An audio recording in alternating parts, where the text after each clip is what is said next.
Audio Jungle.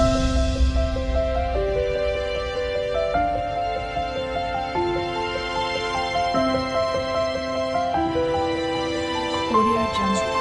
మనం లేజీగా దొండకాయ ఫ్రై ఎలా చేయాలో చూద్దాం. ముందుగా కడాయిలో ఒక 2 టేబుల్ స్పూన్ ఆయిల్ వేసి అందులో కట్ చేసిన దొండకాయలు వేసి వాటిని బాగా కలిపాక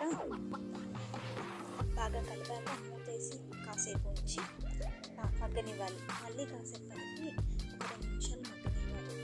అలాగే ఒక 10 మినిట్స్ బాగా మగ్గనిచ్చాక కాసేపు మగ్గాక అందులోనే కొంచెం జీలకర్ర, కొంచెం శనగపప్పు వేసి బాగా ఫ్రై చేయాలి. కాసేపు మగ్గాక మళ్ళీ మూత ఉంచి మరి కాసేపు ఒక 5 నిమిషాలు బాగా మగ్గిన తర్వాత ఒక 5-6 వెల్లుల్లి దంచి వాటిలో వేసి ఒక కాసేపు అవి కూడా ఆయిల్లో వాటితో పాటు ఫ్రై అయిన తర్వాత కొంచెం పసుపు, అలాగే ఉప్పు, కారం అన్నీ కలిపి ఫ్రై చేసి